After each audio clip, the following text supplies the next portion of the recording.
Peter Obi was the keynote speaker today, being the 12th of September 2025 at Lagos Business School. He posted the information on his verified X account. I don't have the video of his speech yet, but he spoke about government and governance.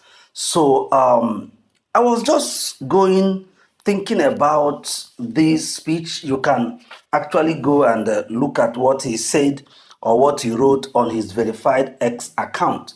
Now, my point of this video is not necessarily about what he said at that conference, but I was thinking about the whole elections in Nigeria and the whole issue of the candidates and who is better and who is not better. And I began to think about it.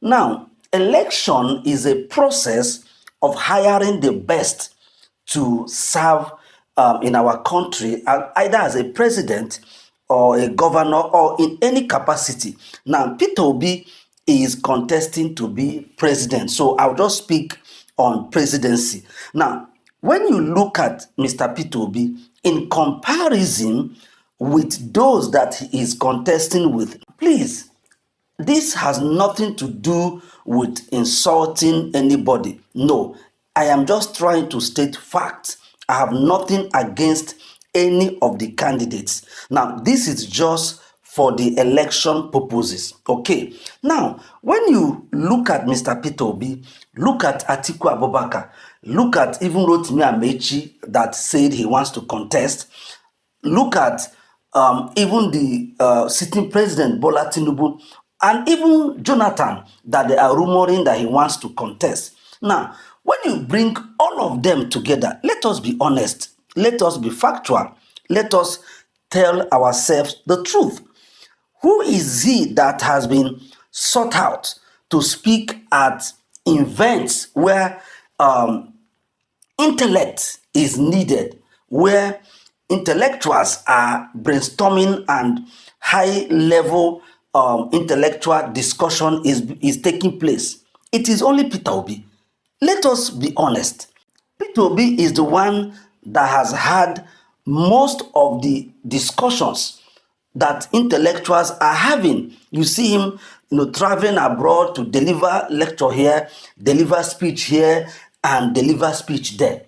What we see others like Atiku them and Amechi them is when they have a political gathering. All they do is, you see them is where they are doing political meetings.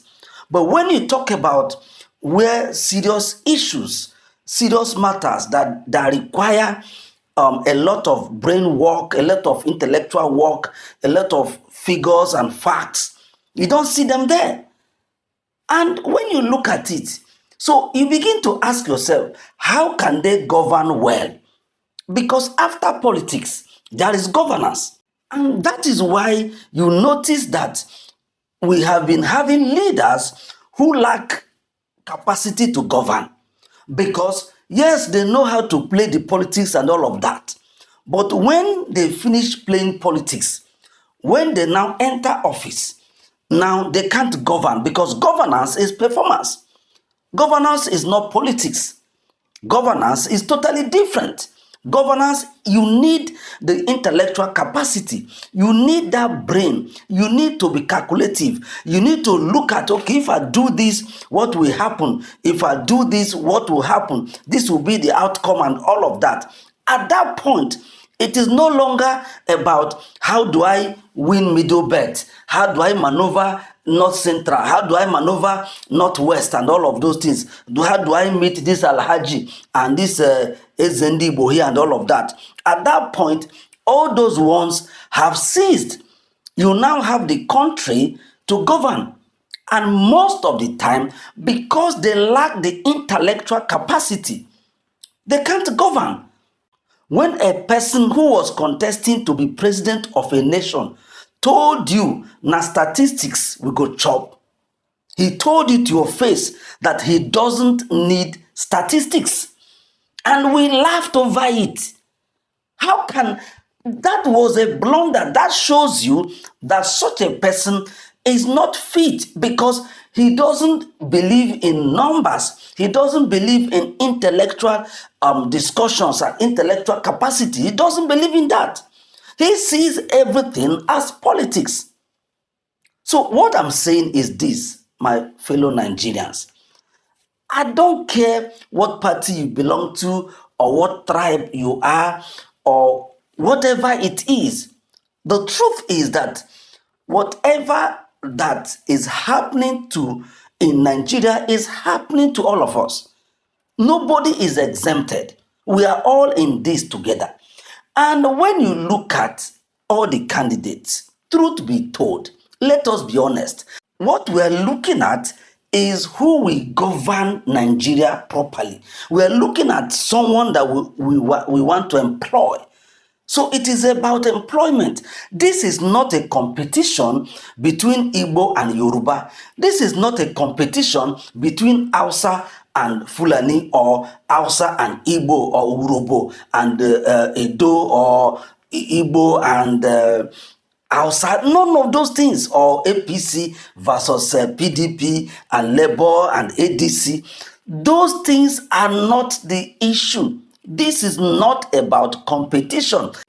This is about Nigerian people choosing the best candidate, the best person to run their affairs. So these people are offering us themselves to be employed.